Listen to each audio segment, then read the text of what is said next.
Okay, welcome to our first episode of High Society, y'all. It has been long awaited, but we are finally here. What's up, guys? My name's Matthew.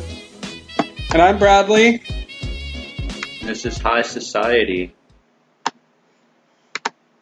Well, this is our first episode, so of course, introductions are, They're needed. Yeah, they are definitely needed. Well, we're brothers. We are the McDonald brothers. Indeed, we are. And I'm passing the letter right now, so Matthew can spark up the bong. With pleasure, thank you. So yeah, we started this podcast because I had the humble awakening of realizing I red-pilled my little brother. Red-pilled the shit out of me. And so I was like, I like the podcast, but I suck at doing it alone. And so I was like, hell yeah, I'll do it with my little brother. We all need friends and family. But, yeah, when Bradley started showing me everything about what really is going on with America and how corrupted things are getting, it really shocked me. Like, at first, I was thinking, all of this is really fake. It's still a media. All media says things differently and all that. But, when he showed me that Trump himself, the President of the United States, Donald Trump, and we all know that Donald Trump was Donald Trump before he even became president. So, everybody knew where he came from at first. But anyways, when he showed me that Donald Trump showed America, who the real liars were on social media and everything. And even in regular media. Yeah, just regular media. It was just, I was like, my jaw dropped. I couldn't believe it. I thought, one side says one thing and the other side says another thing, and they both think that they're the heroes. But honestly, as Trump is, he's an independent, and so it's perfect. He speaks his own mind. He knows he is literally like homegrown American at its finest, and I believe in Trump.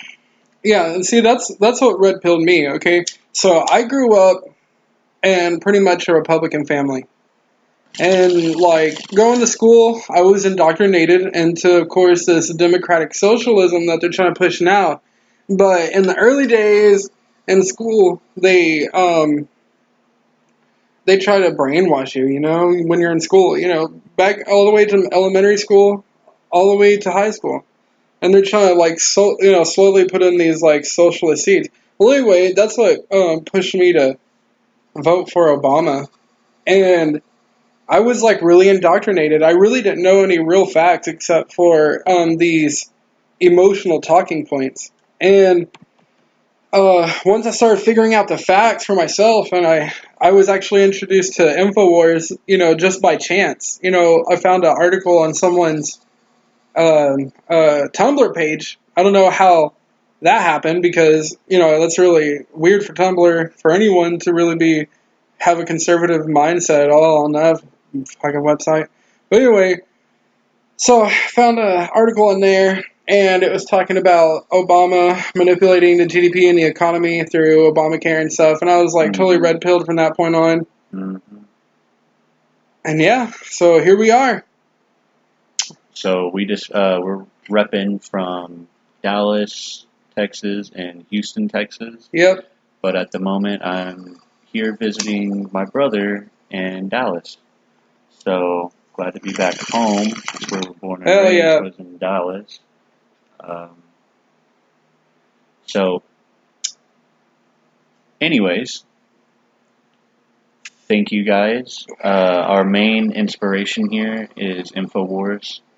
We're not trying to take any of those listeners from them. We just we pretty much get our information and pass it on from InfoWars. Yeah, we're just continuing the info war. You're amazing, Alex Jones. Yes, and thank you for everything you do. Just want to say that. So, when we first were talking about doing the episode, we were talking about going over feminism. But then, and we're gonna tie this into feminism anyway, because everything with feminism to communism, socialism, and all these other different control systems, they're all part of one system. It's just to control you and take away your freedoms. But we're gonna really focus on feminism and how it ties into this whole Memo thing. It might sound like a fire rage, but it's not at all. Because like I said, it's part of one thing, Everything's connected to bring down America. Yeah, pretty much. And Donald Trump and InfoWars are not going to let that happen, and neither are we. We just want to help fight the fight, is all we want to do. Hell yeah. So let's get to this memo. So, as we know, the Democrats have been trying their damnedest to bring down President Donald J. Trump, and so far they haven't succeeded. And the main thing they've tried is this whole Russia collusion thing. Yeah. And one of the ways they tried to bring him down and surveil him was through FISA, which is a foreign intelligence surveillance act. Okay, everyone. Okay, man. Gotcha, bro. Excuse me. No, you're good. And, so now we have the memo here that that details what was put in the FISA applications. And we're gonna read through it, and we're gonna stop in between, and we're gonna talk about it. Yeah. Okay. So, do you want to just jump into it? Yeah, might as well. Okay. So, do you want to start, or do you want me to? Go ahead, man. Okay. So, it starts, and this is written by I believe David Nunes, or given to David Nunes. I'm not sure. But anyway, it starts out with this. Dear Mr. Chairman, on January 29th, 2018, the House Permanent Select Committee on Intelligence, hereinafter the committee, voted to disclose publicly a memorandum containing classified information provided to the committee in connection with its oversight activities. The memorandum, which is attached to this letter, is provided by Clause 11G of Rule X of the House of Representatives. The committee has forwarded this memorandum to the President based on its determination that the release of the memorandum would serve the public interest. Do you want to continue on, or will you continue on? There's nothing yet to talk about, so yeah, we'll keep on reading. The Constitution vests the President. So basically, the beginning of this thing is just like telling them, briefing the committee the chairman, why they're bringing this the FISA applications into question. So anyway, let me continue on. The Constitution vests that the President with the authority to protect the national security secrets from disclosure. As the Supreme Court has recognized, it is the President's responsibility to classify, declassify, and control access to information bearing on our intelligence sources and methods in national defense. C. Department of Navy versus Egan, 484 U.S. Blah, blah, 1988. In order to facilitate appropriate congressional oversight, the executive branch may entrust classified information to the appropriate committees of Congress, as it has done in connection with the committee's oversight activities here. The executive branch does so on the assumption that the committee will responsibly protect such classified information consistent with the laws of the United States. And see, we're reading this word for word also for you guys and putting it live is because we're not gonna hide anything from y'all. We're letting it literally outspoken and be known to y'all. Yeah, we're not gonna just read it ourselves and just give you what we think from it. Or just say, here, you guys read it for yourselves. I mean, we're gonna make sure you hear it and you're gonna get it at the same time. Yeah, because we know how some of you motherfuckers are lazy. Fucking called potheads lazy. Bullshit. We do our research, damn it. Well, anyway. The committee has now determined that the release of the memorandum would be appropriate. The executive branch, across administrations of both parties, has worked to accommodate congressional requests to declassify specific materials in the public interest.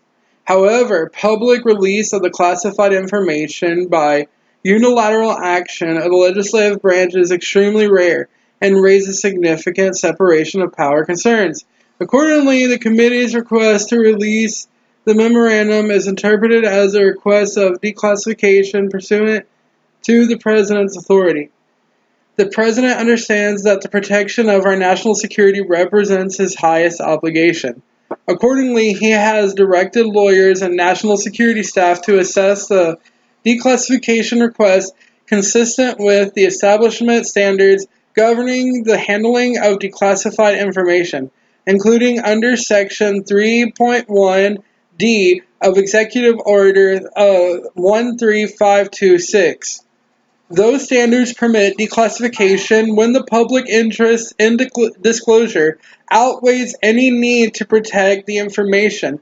The White House review process also included input from the Office of Director of National Intelligence and the Department of Justice. Consistent with the review and the standards, the President has determined that declassification of this memorandum is appropriate. So basically, they're saying that they recognize that releasing secrets, of course, could hurt the nation. But in such situation as this is if these secrets are held, it would hurt the nation because these secrets. I mean, basically, these people are trying to keep a secret that they're hurting the nation. Right. Yes. Okay. So yeah. So that's why it sounds like I was like, whoa, are they trying to, is Trump's own lawyer trying to shut on Trump for releasing this? And I realized what he's doing. He's saying, of course we recognize this, but what's really going on is that they're trying to keep secrets of them trying to start basically a coup d'etat against the President of the United States. Yeah, man. Okay, continuing on. Based on this assessment, and in light of the significant public interest in the memorandum, the President has authorized the declassification of the memorandum. To be clear, the memorandum reflects the judgments of its congressional authors. The President understands that oversight concerning matters related to the memorandum may be continuing. Though the circumstances leading to the declassification through this process are extraordinary, the executive branch stands ready to work with Congress and accommodate oversight requests consistent with the applicable standards and processes, including the need to protect intelligence sources and methods. Sincerely, Donald F. McGahn, Counsel to the President. CC, the Honorable Paul Ryan, Speaker of the House of Representatives, and Honorable Adam Schiff, Ranking Member, House Permanent Select Committee on Intelligence. Okay, and then it goes down to the unclassified document,